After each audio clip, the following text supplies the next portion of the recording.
On page 182, at the bottom of the page.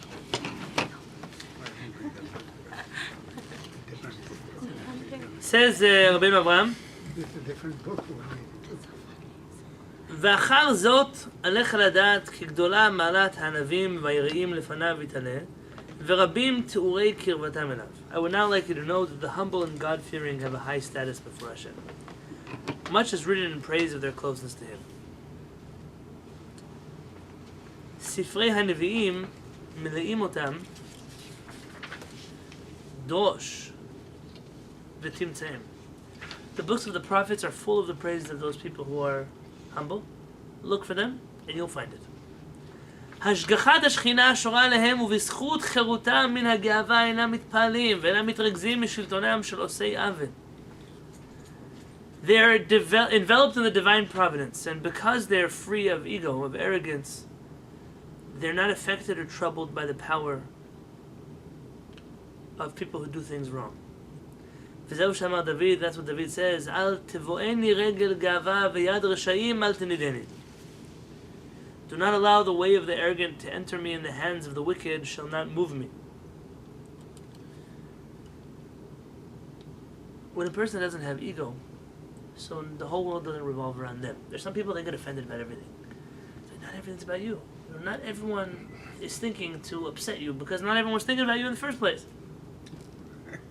But there are some people that just can't. What do you mean? You weren't thinking about me? I mean, the whole world revolves around them, and then they become a problem because then they're wondering, well, how come you did this to me? I didn't do anything to you. Nothing happened. Pretend it never happened. I had nothing to do with it. I wasn't thinking about you when I said that. But then they get offended about that. What do you mean? You weren't thinking of me? Now you can't win with such people. Because arrogant people destroy the whole world. I think it's a new word for that. They call them snowflakes now. Snowflakes? I don't know. But this והם הם שהקדוש ברוך הוא מאזין לתפילותיהם because of their בעבור תואר קמתם ועבור לבבם, because of their humility, because of their pure intentions, untainted hearts. וממלא את כל משאלותיהם כי טובות ורצויות הן לפניו יתעלה או מסעיות לחפצו. ונאמר תאוות הנביאים שמעת אדוני תכין ליבם תקשיב אוזניך. Hashem listens to their prayers. The reason? Because a person who's not arrogant and humble, when they pray for something, it's probably what Hashem wants. Because they're not doing things that they want. They're doing things that are good, and if it's good, so probably it's what Hashem wants anyways. So that's why their prayers get answered. There are people who they pray for things, but they're always it's all about me. It's always arrogance. It's always this. It's always that. And those kind of people, that everything is around them. HaKadosh Baruch Hu, when they pray to HaKadosh Baruch Hu, they're generally praying for things that are, what do you call? Yeah.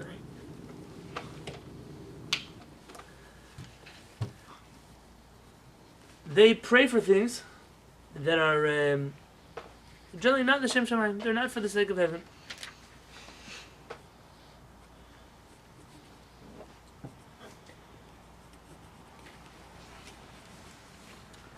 He's going to talk a lot now about the praise from different psukim in different places. It says if you pray for others, then your prayers will be answered. Correct. So here's something similar. It's not just praying for others, but it's praying for the proper things because you're humble.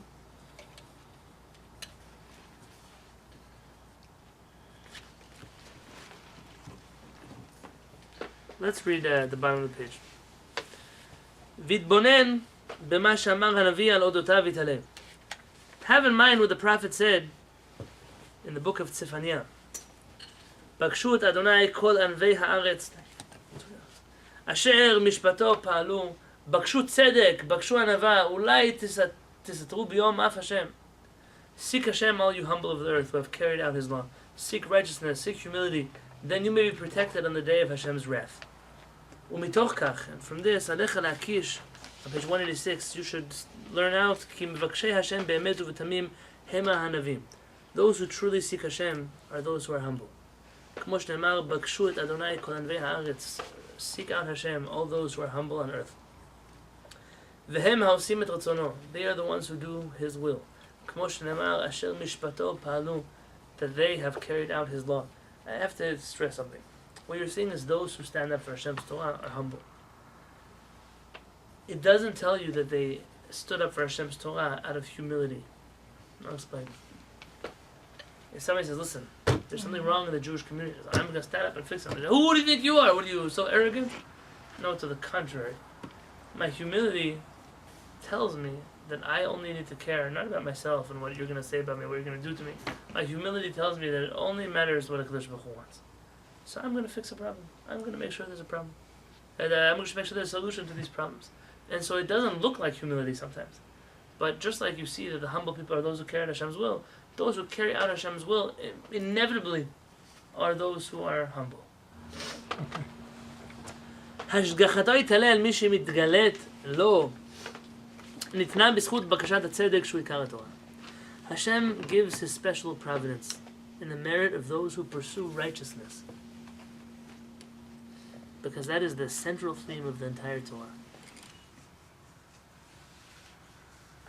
Gotta love this footnote. Check out this footnote at the bottom of 120. This is Orthodox Judaism in a nutshell. This refers to the observance of the basic mitzvot, which are called righteousness, as explained in the first chapter. When Hashem says, tzedek, tzedek, pursue righteousness, Hashem is not referring to how many nuts you have in your tzitzit. That's the basic mitzvah. That's not what the Kashmir is referring to. Tzedek is tzedek, is righteousness. This footnote is exactly what I was talking about when the camera was off. V'alav ne'mar, and that's what it means in Dvarim, chukim u'mishpatim tzadikim kechol haTorah azot. The righteous laws and statutes, this entire Torah. Well, from here you can make the argument. See, the mitzvot are what's called righteousness. Which mitzvot? The same mitzvot where Hashem says, the nations of the world will see you observing the mitzvot and they'll say, who is amazing like this nation? You think they're talking about how many hours you wait between meat and milk? That's what the nations are going to say. Wow, look at these people. They are crazy. Well, what's going to happen here? It's the mitzvot when they see another person lending money to another Jew. Sorry, I'm not going to take interest from you. I won't do it.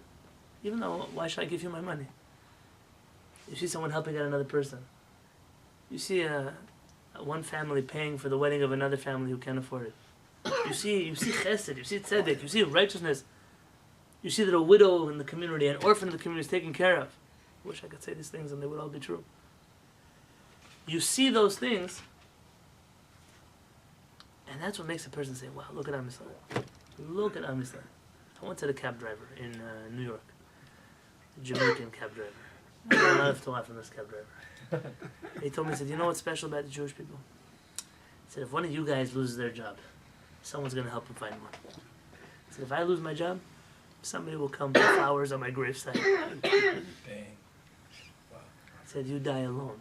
That's what he told me. He said, the Jewish people are not alone.